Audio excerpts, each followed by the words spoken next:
necessary political correctness, we have stereotyped the once known home and family protectors, termed nanny dogs, or commonly known as pit bulls, as vicious, unprovoked killers. I'm here to tell you that they are not the villains they are portrayed to be.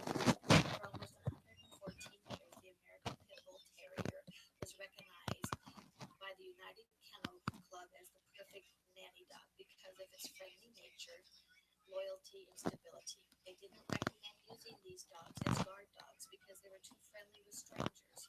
In the early half of the 20th century, they were known as America's sweethearts and noted for their love of children. They were found on recruitment posters and materials. They were famous in the military, like Sergeant Stubby, the most decorated dog of World War I.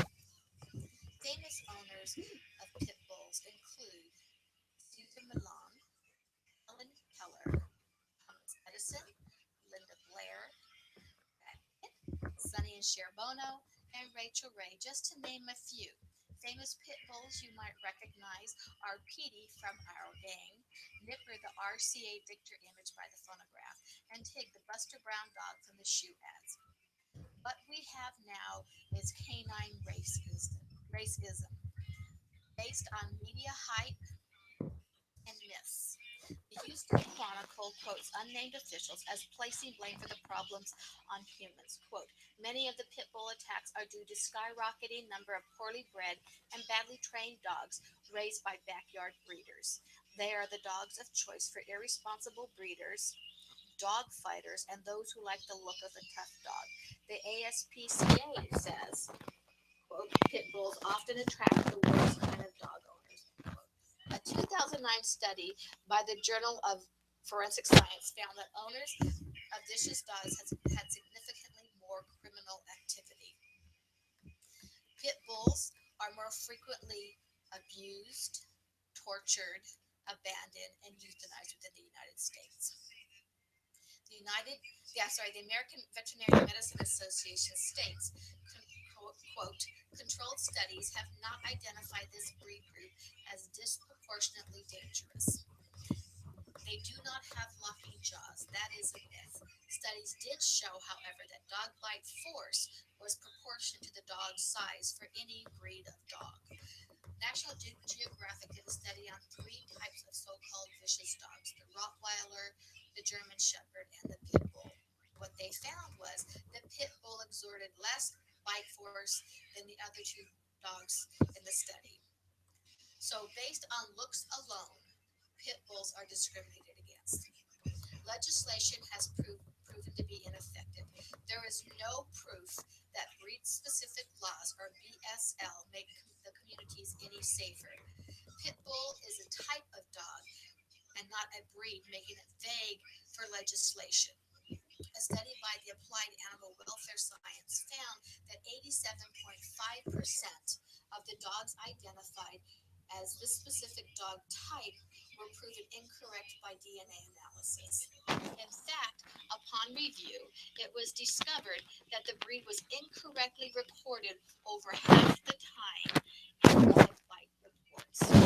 Karen DeLeese, a research director for the National Canine Research Council and author of the Placebo, studied every fatal bite between the time period between 2002 and 2005, which totaled 47 fatalities. What she found was, quote, 11 dogs involved in fatal attacks with no pit bull characteristics were counted as pit bulls, while their true breeds were not reported, and 3 dogs that were clearly not Rottweilers were identified as Rottweilers. The CDC, or Center for Disease Control, does not support BSL. Dog bite data has proven inaccurate, and identifying dog breed is difficult. So what do we do, and where do we stand with pit bulls? Understand that dogs do not understand human rights. Pit bulls have been trained to attack or abuse or treated inhumanely. Owners should be held responsible for the actions, not the dogs. Dogs need to be raised like human children in an environment of care and love. Young children should never be left alone with any animal. When my sister was a baby, my dad left her in the stroller out front of the house, ran ran in to get something. When he came back, the neighbor's cat had its head inside of my sister's mouth, trying to get at the milk that she had been drinking, and the cat was suffocating her. Another example is it took place in the year 2000 when in New Jersey, the family pet, a 4-pound Pomeranian, attacked a 6-month-old infant little girl and mauled her to death. This article was found in the Los Angeles Times for October 9th, 2000. Dogs should be socialized to accept even those who do not live in the home. This can lead to less aggression. One of my neighbors association of convicted homeowners, I sit on the board as the president. So I have many times had to sit in on hearings that dealt with dogs and dog bites. What I have discovered is a dog bite is a dog bite, no matter the size of the dog. Aggressive behavior can come in all breeds if they're not trained properly, and no dog is inherently mean. Dogs should always be on a leash.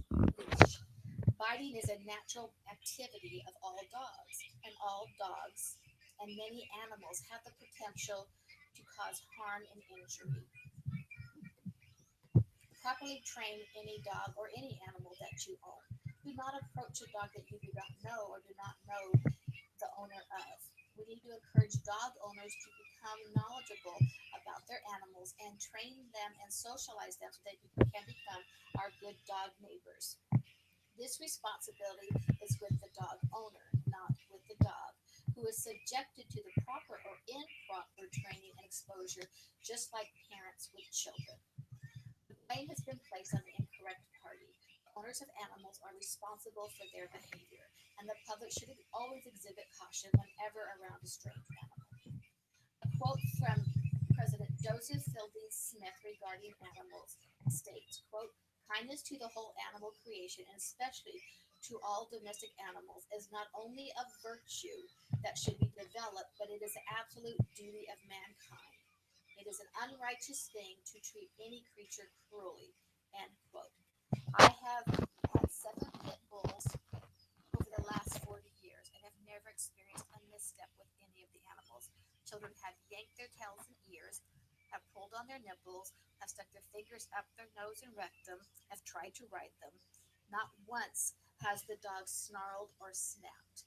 They did groan a little bit until they could get away. So I say that pit bulls have been a victim of canine racism, and we need to protect these dogs and raise them correctly. They are great nanny dogs, and they have been great nanny dogs to my children and grandchildren. Thank you.